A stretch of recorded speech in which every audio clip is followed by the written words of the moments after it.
Sujoyono. Kayak Fandi ya?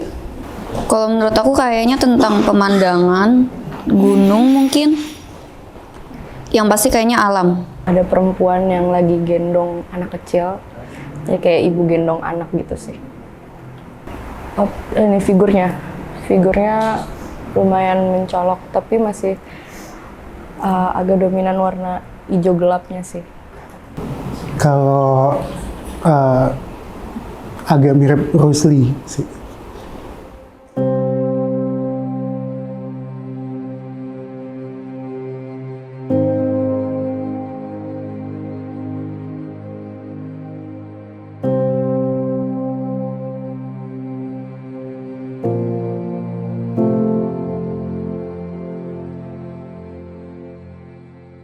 Jadi Bruce Lee itu sesungguhnya tidak hanya belajar seni rupa atau seni lukis di Santiniketan.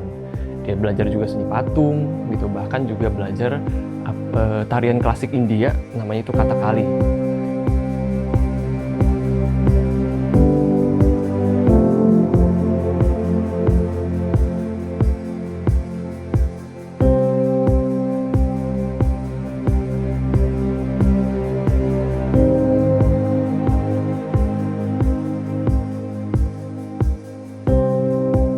Nah, yang menariknya adalah tarian klasik Kathakali ini kostumnya meriah ya, hijau, merah, kuning, dan itu sesungguhnya kelak kita ketahui adalah palet-palet warna yang sering digunakan oleh Bruce Lee juga gitu di lukisan-lukisannya, serba ceria, serba meriah gitu. Tapi Bruce Lee itu belajar apa yang saya sebut sebagai method painting gitu. Kalau misalnya di seni film kan ada yang namanya method acting gitu, ketika seorang aktor tuh harus betul-betul menyerap atau betul-betul mempelajari karakter yang ia geluti gitu ya di dalam filmnya. Nah, Bruce Lee juga sebenarnya demikian, dalam artian ketika dia mau melukis suasana hujan, dia memang disuruh untuk harus hujan-hujanan beneran gitu, dan untuk kemudian baru bisa melukis gitu. Atau ketika misalnya dia terlibat di pentas drama tari gitu, dia harus berperan dalam tanda kutip menjadi kijang atau rusa. Dia benar-betul disuruh untuk mengamati hari demi hari gitu ya, si kijang atau rusa tersebut, sehingga dia betul-betul berperan menjadi kijang gitu, bukan Bruce Lee yang menjadi kijang, tapi dia adalah kijang itu sendiri. Melukis lanskap dengan lebih penuh ketimbang biasanya gitu. Dalam artian selalu bidang-bidangnya itu kurang lebih terisi lah gitu, menyisakan ruang kosong itu hanya sedikit gitu. Itu di 1950-an.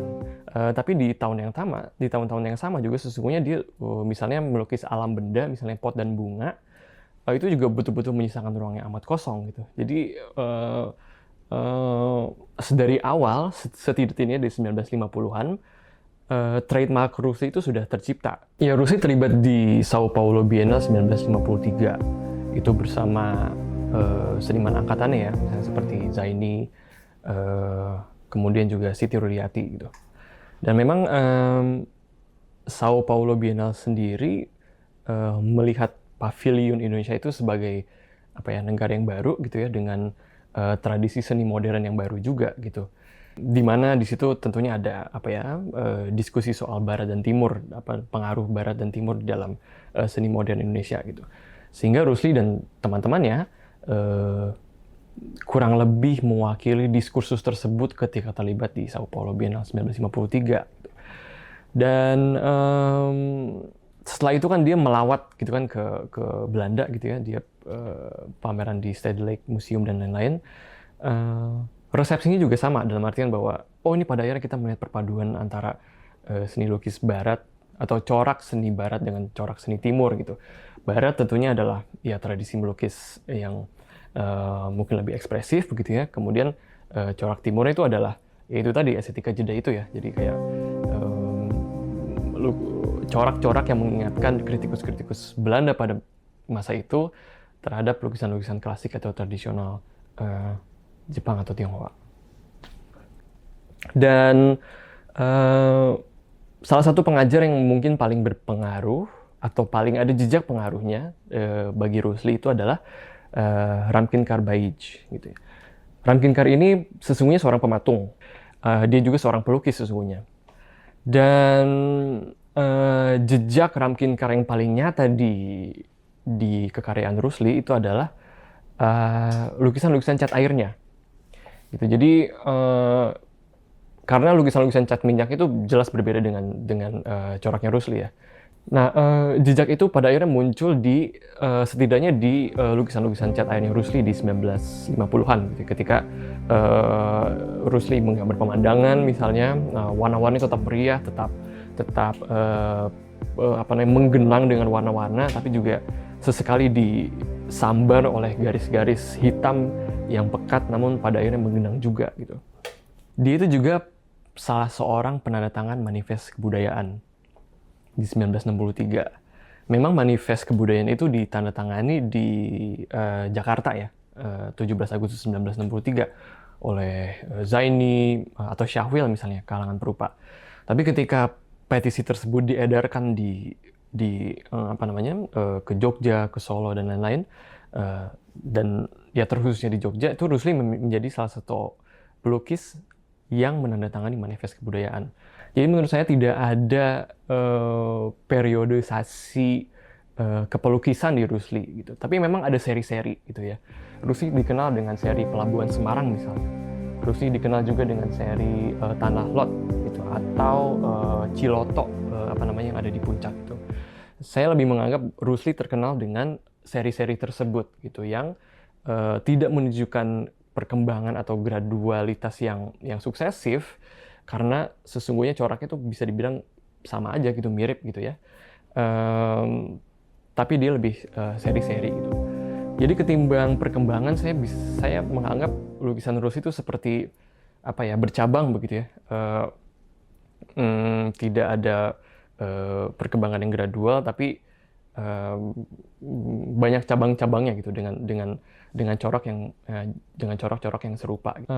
Orang atau kritikus kan sering mengasosiasikan lukisan-lukisan Rusli dengan katakanlah lukisan tradisional atau lukisan klasik Tionghoa dan Jepang gitu ya, yang memang sekilas mirip dalam artian ruang-ruang kosongnya banyak gitu ya, kemudian melukis pokok perupaannya itu baik gunung, pohon dan lain-lain itu memang dengan teknik yang agak basah gitu.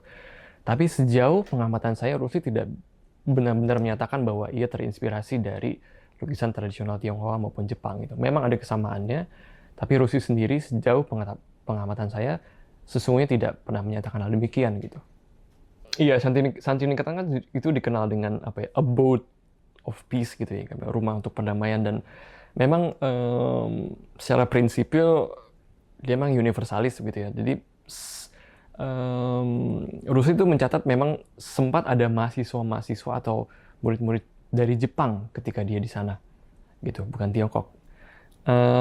Namun seberapa intens pertemuan mereka atau seberapa terpengaruh Rusli oleh lukisan-lukisan atau sosok murid dari Jepang tersebut, kita nggak tahu.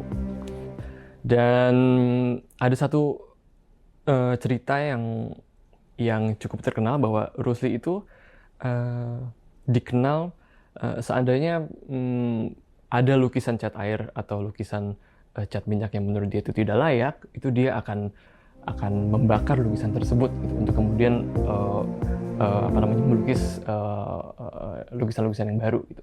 Ya, begitu pula sikap dia terhadap lukisan itu sendiri gitu. Rusli memang dikenal sangat-sangat selektif terhadap katakanlah siapa yang ingin membeli karyanya gitu. Bukan berarti dia sama sekali menolak orang untuk membeli karya ya. Dia memang betul-betul sangat selektif untuk mempersilahkan orang untuk membeli atau melihat karya-karyanya secara lebih komprehensif gitu. Memang pada akhirnya di karir menuju akhirnya itu, lukisan-lukisan Rusli makin sederhana dalam artian misalnya dia melukis atau menggambarkan sosok penari gitu atau sosok perempuan, itu cukup diwakili dengan sekian garis gitu. Sisanya tuh benar-benar sisa dari bidang itu benar-benar kosong gitu. Tapi itu juga sesungguhnya sudah terjadi di karya-karya revolusi di 1950-an gitu. Jadi kayak jadi memang bisa dibilang tidak ada bedanya gitu. Seandainya ada beda, itu adalah perkembangan yang betul-betul amat-amat perlahan. Halo, perkenalkan nama saya Dani Yuwanda. Saya sebagai Ketua Komite Seni Rupa Dewan Kesenian Jakarta periode 2023-2026. Saat ini adalah sedang menjalankan program tentang serial video konten sejarah yang dimana kita akan melibatkan tentang sejarah dua tokoh. Yang pertama adalah Nasar, yang kedua Rusli. Beliau adalah salah satu seniman yang dimana salah satu tokoh yang berada di pusat kesenian Jakarta, Taman Ismail Marzuki. Nah, beliau adalah dua tokoh yang dimana tuh sebagai fondasi untuk kesenian yang ada di Jakarta khususnya. Ya, sebagai penggagas di era-era tahun 70-an, beliau sangat dipandang sebagai seorang pelukis yang sangat tinggi kontribusinya. Nah, di sini tuh program Komite Seni Rupa juga memberikan sebagai pengetahuan produksi seni rupa atau pengetahuan tentang seni rupa, salah satunya tentang video sejarah. Nah, dari dua tokoh ini ada Rusli dan Nasar. Beliau juga sangat kental terhadap kontribusi tentang kesenian yang ada di Jakarta. Lalu Komite Seni Rupa juga berharap video ini menjadi sebagai wawasan baru untuk masyarakat seni ataupun mahasiswa yang di bidang seni rupa.